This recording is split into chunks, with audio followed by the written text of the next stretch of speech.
How you doing? You know, it took the better part about 8 months to get all the stuff to go in this go bag here. Yeah? I don't know if you know what a go bag is. This is a viewer request. I've talked about go bags before. Also to talk about top survival items. I also took recommendations from Special Forces and Navy SEALs. They actually have boards, genuine Navy SEALs, and I even know a couple Navy SEALs. One of them's a little short guy. I haven't seen him in quite a while. He always carried pictures of himself and his team when they were over in Afghanistan. Short little guy. He was actually the son of a friend of mine. That's the way I met him. Key survival items. Also, to talk about, I don't claim to be a knife expert. I do know a whole lot more about survival knives and quality-wise. And of course, you can spend an enormous amount of money on a custom survival/utility knife. I mean, a fortune. But what if it was the case that you wanted to spend like $120 or less and you wanted the best that you could get? Yeah? The best that you could get. Cheap. Some of these are actually really cheap. I don't actually have the Gerber LMF2 out here. I have like 6 copies of that knife. Never ever buy them on eBay. They're all counterfeit. Yeah? I even acquired a counterfeit Gerber LMF. I gave it away as a gift. They're all counterfeit, even the ones on Amazon. This is where you should actually pay full-blown retail on any of the Gerber knives. They don't actually make copies of these Glock knives because they're so cheap. These are like 30 or 34 bucks. Currently, I think I got like 6 of these suckers. This is actually the best for the money. This is a Glock made in Austria too, no less. Yeah? In Österreich. They're 30, they come in 4 different colors. They're all exactly the same thing. Best utility knife for the money. 30 to 34 bucks, whether you get them on Amazon or eBay. So you're not going to encounter counterfeits of these because they're already so cheap. There might actually be a counterfeit of these. I seriously doubt it. They're made at cut rate prices in Austria, no less. My favorite is the Gerber LMF2. I don't actually have it here. When we actually talk about survival items, you have to ask the question, is someone going to stay put? Or is the poo going to hit the fan and they're going to grab, you know, 2 or 3 bags, you know, like take one bag and stuff it full of something and then another bag and like throw it in their vehicle and get gone. So when we talk about survival items, there is a distinguishing factor about whether you're going to stay in place in your home or whether you actually have to flee somewhere. We see, of course, today millions and millions of people fleeing in a certain part of the world, which we all know about. Gerber LMF 2 is my favorite choice. It's actually made in Oregon. The Glock knife is absolutely the best. Everybody should actually buy those as Christmas and birthday gifts. They're basically indestructible. They're so well made, and for 33 bucks, you cannot go wrong by like having one of these in your car, your truck, your house, your shed, your barn. These are incredible. This is it. The Glock knife. Second choice after the Gerber LMF2, first was actually that Glock knife, is this. Also two made in Oregon. It's made by Gerber. Once again, never buy these off of eBay because they're all counterfeit. They look really good, and I've seen the counterfeits. I've actually held them in my hand and never go on eBay and buy them. These run about $70 to $75. They actually have a serrated, fully serrated version. They actually have an all straight edge version. This is the combo version, which has a half serrated, roughly half serrated, and half straight edge. They're made in Portland, Oregon, the United States. This is called the Gerber strongarm. I think I got like 5 or 6 of these. Been using them. This isn't the beat up one. This is a new unused one that I actually have in my drawer full of utility and survival stuff.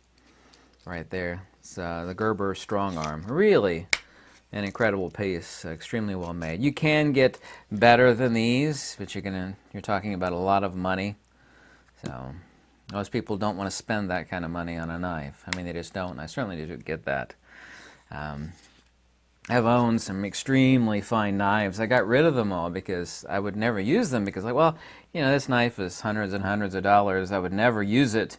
I would use one of these suckers. So it just sits there and you stare at it because it's valuable. And you don't want to use it and dull it and sharpen it. Some people do. But really, no. Key survival item, whether you stay in place or whether you move. And I can't show those on social media. However, I have one here in my go bag. Is I'll just call them a bang stick and freedom seeds. If the poo actually were to hit the fan, talk about bang sticks and freedom seeds. Let you figure out what that actually means when you say bang stick and freedom seeds. So, key survival items. I made this list really short, even though I have an enormous amount of stuff in here. At the bottom, I have cordage. This is not paracord. Everybody thinks this is paracord. When I say cordage, I don't refer to paracord. This stuff, I know you can't see it, is extremely stiff. Paracord is limp, like a cooked noodle. And a lot of it is hollow, depending on the paracord, but most all paracord is hollow. It's just squishy and floppy. It's okay for a lot of stuff, but, it's the pale inferior cousin to cordage. Yeah? Cordage is stiff, it's bendable, but it's infinitely tougher stuff than paracord is. So I never, ever buy paracord. And by never, I mean never. I have rolls and rolls and rolls of cordage. There are certain people on eBay that actually sell cordage.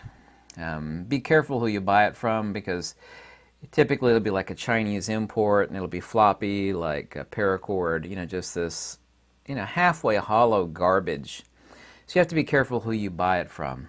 Cordage is not to be confused with paracord. They kind of look the same from a distance, but this is the most useful stuff in the world. Even in my cabin, I have a clothesline out of this, tied things together, fixed things, built things. Right after a knife, the second, actually, the top three most useful things, like a farmer will tell you, is a good knife, a tractor, of course, right? A good knife, some cordage, and like some baling wire. Baling wire is not that easy to transport, obviously, so I actually have a roll of wire that I've used for so many hundreds of things, it's not even funny. It's plastic-coated, like 10-gauge copper wire. It's so incredibly useful. Water filtration. I've talked endlessly about water filtration. Water filtration. There's really, unless you're in the desert, of course, there's water absolutely everywhere. I talked about the best water filtration, and that too, it depends on how many people you're trying to filter water for. Just yourself or the whole family. There's different units for different people, numbers of people. Kated pocket filter is used literally by Navy SEALs and Delta Force. Kated pocket filter. It's 100% Swiss made. I got two of them. They're incredible. Next best is a Kated hiker. First aid kit. I have a lot of these. You need to protect them against sunlight. You need to keep them in a cool place. Is sprouting seeds. The highest energy density food is sprouting seeds. Alfalfa sprouting seeds, mung bean. The only thing you need to do is spend a few days pouring water over them and pouring the water off. It's a 3-time-a-day ritual for several days, and at the end, mung beans, of course, can be fried up like you're frying a burger. I just eat alfalfa seeds raw. But sprouting seeds, I don't know if you realize, like, a tiny little package that, like, say, a package of seeds is about the same density as this rock. Endless thousands of alfalfa sprouting seeds that'll feed you for days and days and days and days and days. Just with the volume of seeds of the size of this rock, for example. Sprouting seeds are incredible. Dehydrated food. I have 2 weeks of food in here. First aid kits. First aid kit. Also crank radio. Shortwave is mostly dead, so you don't need a crank shortwave. Just a crank AM, FM radio. I used to be a ham radio operator. Shortwave is essentially dead. You know, if the poo ever hit the fan, shortwave might actually crank up. They're actually, the British, because it was British television broadcasts, were cut off in Russia because of what's going on. They reinvigorated their shortwave broadcasts into Russia because you couldn't get any of the British channels. You know, Russia cut off all these Western media outlets, including the BBC. So shortwave would actually ramp up again in a dire situation. So first aid kits, sprouting seeds, dehydrated food. The best dehydrated food on earth is Mountain House meals. They're good for over 30 years. I have nearly a year's worth of Mountain House meals between here and my cabin. The only food on earth that never ever goes bad, it's better than Neosporin for curing a cut. It actually treats water, like water filtration. The raw honey, actually the antibacterial, antimicrobial properties of honey will actually purify water. It has to sit for a few days, depending on how dirty the water is, but honey purifies water. It's also, too, the reason why they stuck honey in water back in the day. It was not just to flavor the water. Of course, they made mead out of it. I don't know if you know what mead is. Everybody should know what mead is, but it purified the water. Dried beans, pasta, powdered milk. I don't have one here, but it basically looks like this black rod here. I don't think I have one. I got like 2 of them in there. The most useful tool after a Swiss Army knife or a really good knife, is a ferrocerium rod. I've made a lot of videos on ferrocerium rods. Get the big fat ones. They're like a 1/2 inch by 5 inches. They're around like $10. They have a little metal scraper in there. You can literally start a fire in a pouring rainstorm. There's no such thing as them getting wet. Even if they're drenched, you just like flick the water off of it and you start a fire. Nothing is really more incredible than a ferrocerium rod. They're all over the place. Amazon, eBay, blah, blah, blah. Everybody should have a ferrocerium rod. I've got like a dozen. I've given them away as gifts. They never, ever run out. Nobody on earth that I know of that has a decent ferrocerium, this is one of those little dinky garbage ferrocerium rods, has ever used one up. It's like that Willy Wonka, the everlasting gobstopper. Remember that little piece of candy that you could eat forever? Well, like one kid would only ever need one.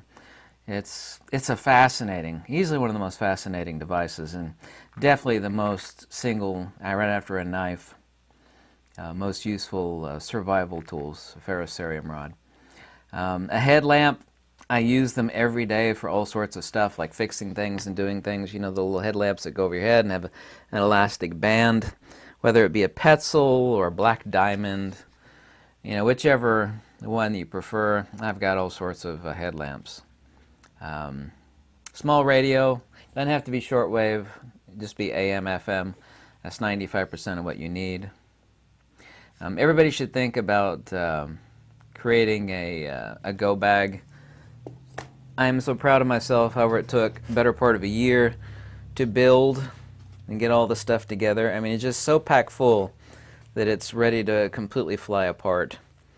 Not literally, but this is literally, and I made a video on the contents of it, the ultimate go bag ever made by anybody. I've seen lists of go bags from Navy SEALs, Special Forces, Marines, ex-Marines. I did more research on creating the single best go bag humanly possible than anybody else out there. Literally. I hope I never need it. These are head coverings. I also too got a camo one down here. There's this Gerber strongarm, a carabiner, there's a first aid kit. I've also too got the rest of the first aid kit over there. I got water filtration inside, monocular, food, miniature stove. One thing I actually don't have on this list, it would be an MSR international stove. It'll run off anything. Run off gasoline, kerosene, white gas, several other different fuels. It has little different jet nozzles in there that you could take off and interchange. It's extremely lightweight. Um, I'm so proud of this. I do have several ferrocerium rods in here, but I don't need to show you what a ferrocerium rod looks like. Everybody should have at least one ferrocerium rod. They're so incredible. It's a fascinating device. Most people have never seen one before, never heard of one. I show them what it is and how it works, and their eyes light up because it's such an incredible device.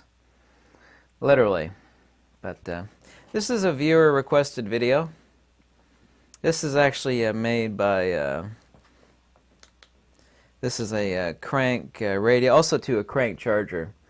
You could crank it and charge your iPhone with it. It's extremely lightweight. Has a little USB charging port on the side of it. Incredibly useful. You wouldn't believe all the stuff that's packed into this bag. Some of the stuff I can't show you, you could guess what it is. Pew pew. That's the modern nomenclature. That's the pew pew. By the way, I am a concealed carry instructor, Department of Criminal Justice Training Division. Yeah. Don't do it anymore, but yeah, there we go. It took so long to build this. Anyway, thanks so much for watching. These are key survival items. Sprouting seeds are really important. I have people say, "Oh, sprouting seeds don't last that long." I've actually read studies as long as they're kept in the cold and the dark. You know, they have a percentage that they die off after X number of years. But, you know, it's not like they keep dying off more and more and more. I mean, there's still quite a percentage that will sprout. A large percentage that will sprout, even 30 years down the road, as long as they're kept cool and dark. Stored away properly, and I have them stored away properly. They don't actually have to be kept cold, just relatively cool. It's a misnomer that you have to stick them in a freezer. That's a total lie. There have been a lot of long-term studies done on sprouting seeds, and they turn out to be just as effective after 20 years as if they were stored in a freezer versus just a cool basement. Turns out there's no advantage of the two as far as die-off of the sprouting seeds, them not sprouting up between the freezer, long-term storage, and kept in a cool basement. Everybody should have an awesome big arch knife, so useful for so much stuff. Doesn't have to be an expensive one. Like I said, these are $34. These are really well made. I mean, what else can you get that's super high quality, nearly indestructible, made in Austria? Yeah? Actually, I like Austrian quality better than Swiss quality. I've owned more than a few things made in Switzerland and more than a few things made in Austria. I'll let you guess the Austrian things that I own. I'm actually more appreciative of Austrian quality than I am of Swiss quality. What else kind of quality could you get for $30 from Austria? Name it. You can't, can you? No, you couldn't. These are great. You give these away as Christmas gifts. Yeah. So thank you so much for watching. And see about building yourself a go bag. I wish I could talk about some of the things in this go bag, but social media doesn't like discussing those topics too well, so I will not discuss them. Thank you. Goodbye.